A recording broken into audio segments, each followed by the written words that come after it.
Sex isn't the problem. No, it's not. This is day 2. This is Nancy Mitchell with Love Guru, your guide to better relationships.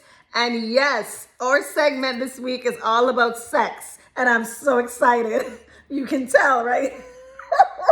I'm so excited. I love my sex. I love it. I love it. I love it. Okay, let's talk about sex, baby. Let's talk about sex, baby. So let's get right into it and talk about sex. Okay, so anyway, sex isn't a problem. Unspoken resentment is. Okay, so when you have this unspoken resentment towards your partner, towards your mate, your husband, your wife, it always put some kind of strain or problem on your sex life. So you have to start thinking about, is that a problem that you think you're facing yourself with right now, or maybe your partner is? You have to talk. Okay, so one of the key thing in a good relationships, and I always say, 50% of your relationship is going to be about sex. If you're not having it and you're not giving it to your mate, then they're going to go elsewhere, and you cannot blame them.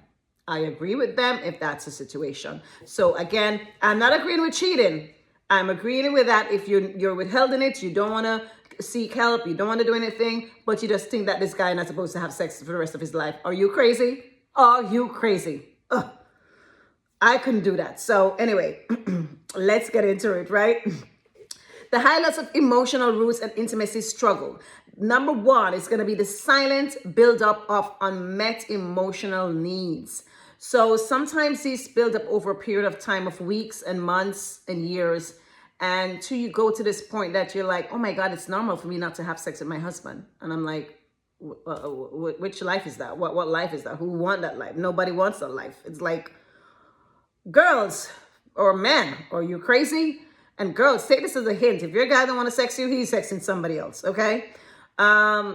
There's a rare occasion with those 0.5% of men that is not doing anything and they're having a problem and they don't want to have sex with you. So there is that mere 1 or 2 that you can maybe think of that's going on and they're not cheating or getting it elsewhere.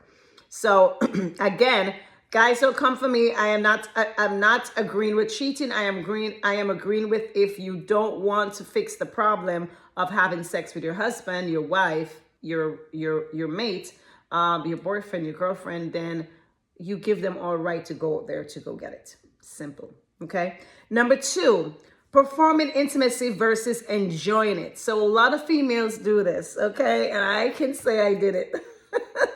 I did it in the past. I did it. And sometimes you're like, oh my God, I'm having a grand time. Oh, oh my God, it's so good. And in your head, you're like, please shoot me. Get out of here. So I don't know.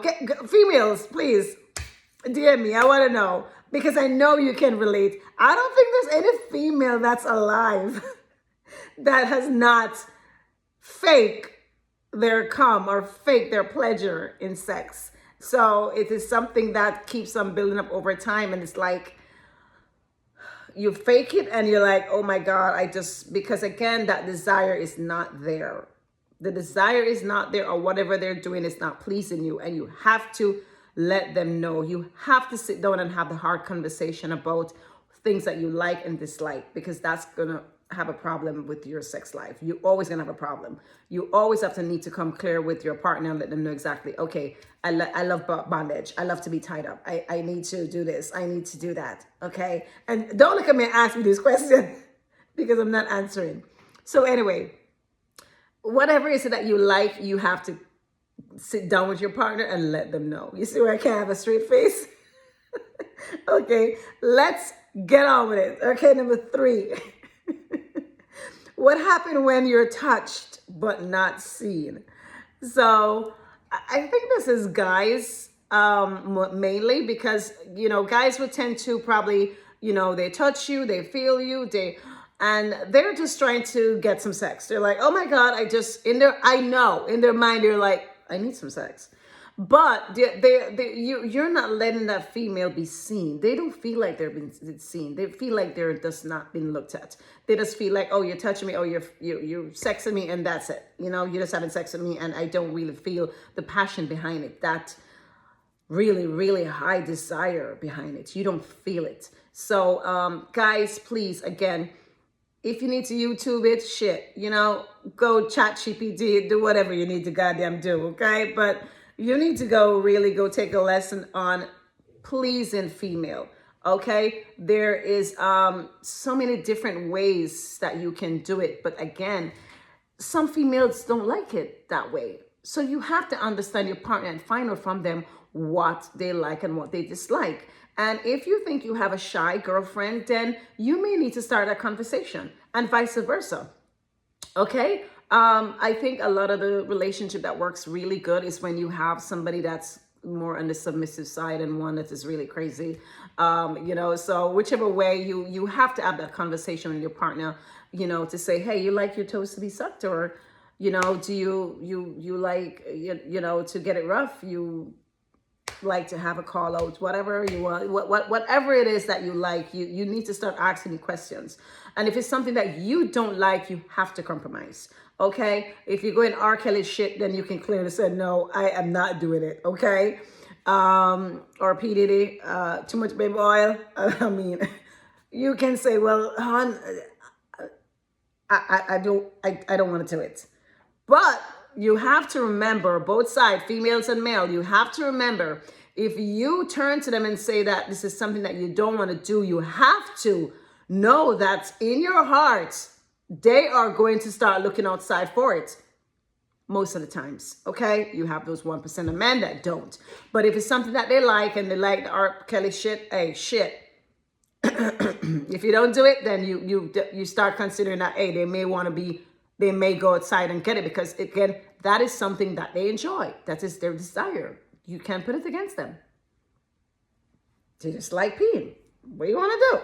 So you have to understand your mate, and if it's something you don't want to do and you don't wish to, then maybe you need to cut, because again, 50% of the relationship is about sex. So if you don't want to please him the way he wants to be pleased, or vice versa, then is this something for you? Because they're going to go there and start looking for it. Because if somebody come and say, oh my God, I'm going to pee on you, they're like, whoops, I'm ready to go. So you have to consider that. You have to think about it, that it may happen, and say, okay, is this what I want my relationship to be? You decide, okay? So again, that's all I have for you today, guys. Keeping it short and sweet for day 2. I'm just going to do a quick recap.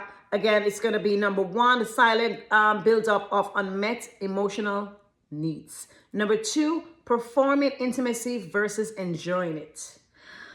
And I do like to enjoy it. Anyway, number 3, what happens when you're touched but not seen? So you have to make sure, guys, you spend that extra time to put put the work into it. If it's a quickie, yes, we understand. But you have to try put the work into it so that she feels seen, she feel desired, she just feel like you want her. You just want to eat her up. You know what I mean? So that's it, guys. If you know anybody who like my content, please go ahead and share it. I want for you to share it. If you like my content, I want for you to like, subscribe, and hit that notification button. Follow me below to my website and support me. I do have some freebies there for you, and you can start working on yourself. You can start working on your sex life. You can start working on anything you want to start working on. Just give me a call, okay? So there you have it. Guys, my name is Nancy Mitchell. I'm with Love Guru. This is going to be your guide to better relationship. Peace. I'm out.